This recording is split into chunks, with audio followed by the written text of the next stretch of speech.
வணக்கம். ஸ்வஸ்திக் யூடியூப் சேனலுக்கு வரவேற்கிறேன். நீங்கள் அனைவரும் மிகவும் ஆற்றல் மிக்கவர்களாக இருக்க வாழ்த்துகிறேன். நேர மேலாண்மை என்பது தனிப்பட்ட மற்றும் தொழில்முறை வெற்றியின் அடிப்படை அம்சமாகும். இருப்பினும் பலர் தங்கள் நேரத்தை திறம்பட நிர்வகிப்பதில் பல்வேறு சவால்களை எதிர்கொள்கின்றனர். இந்த சவால்கள் பெரும்பாலும் தனிப்பட்ட பழக்கவழக்கங்கள், வெளிப்புற அழுத்தங்கள் மற்றும் சுற்றுச்சூழல் காரணிகள் உள்ளிட்ட காரணிகளின் கலவையிலிருந்து உருவாகின்றன. நேர மேலாண்மை திறன்களை மேம்படுத்துவதற்கும் அதிக உற்பத்தித்திறன் மற்றும் செயல்திறனை அடைவதற்கும் இந்த சவால் எதிர்கொள்வதும் மிக முக்கியமானது. மிகவும் பொதுவான நேர மேலாண்மை சவால்களில் சில. 1. மோசமான திட்டமிடல். தனிநபர்கள் எதிர்கொள்ளும் மிகவும் பொதுவான சவால்களில் ஒன்று மோசமான திட்டமிடல். பணிகளுக்கு போதுமான நேரத்தை ஒதுக்க தவறியது, அவற்றை முடிக்க தேவையான நேரத்தை குறைத்து மதிப்பிடுவது அல்லது தெளிவான செயல் திட்டம் இல்லாதது ஆகியவை இதில் அடங்கும்.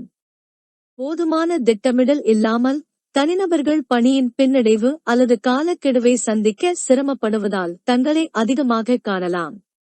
2. அமைப்பின் பற்றாக்குறை.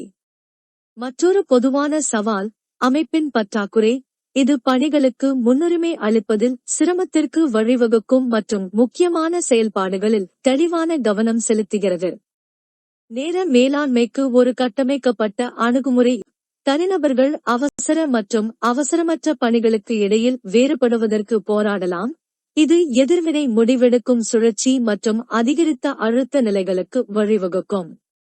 3. அதிகமாக உணர்கிறேன். பல தனிநபர்கள் அதிக பணிச்சுமை அல்லது பல பொறுப்புகளை எதிர்கொள்ளும் போது மிகுந்த உணர்ச்சிகளை அனுபவிக்கின்றனர். இது காலக்கெடு மற்றும் கடமைகளுக்கு மேல் இருப்பது சவாலானது.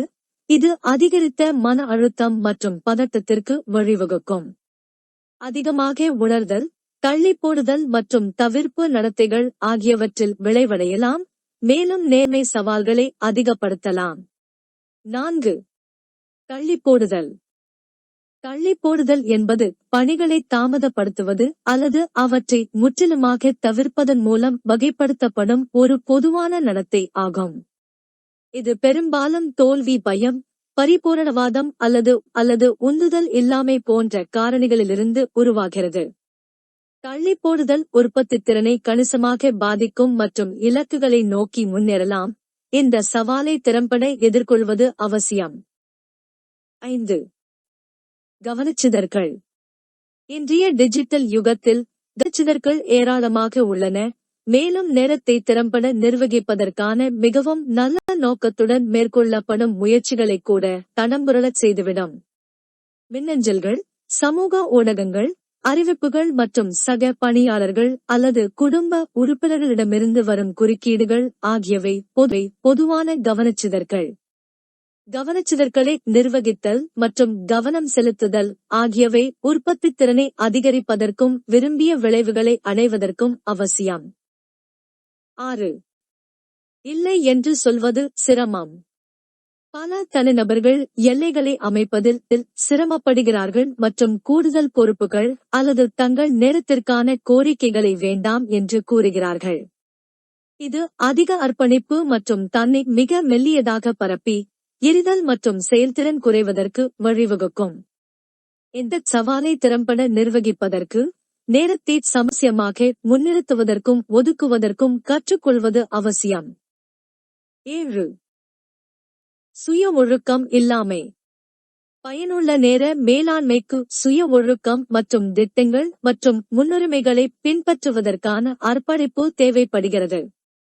சுய ஒழுக்கம் இல்லாமல் தனிநபர்கள் கால அட்டவணையில் ஒட்டிக்கொள்வதற்கும், காலக்கெடுவை சந்திப்பதற்கும் அல்லது நேரத்தை வீணடிக்கும் செயல்களில் ஈடுபடுவதற்கான சோதனையை எதிர்ப்பதற்கும் போராடலாம்.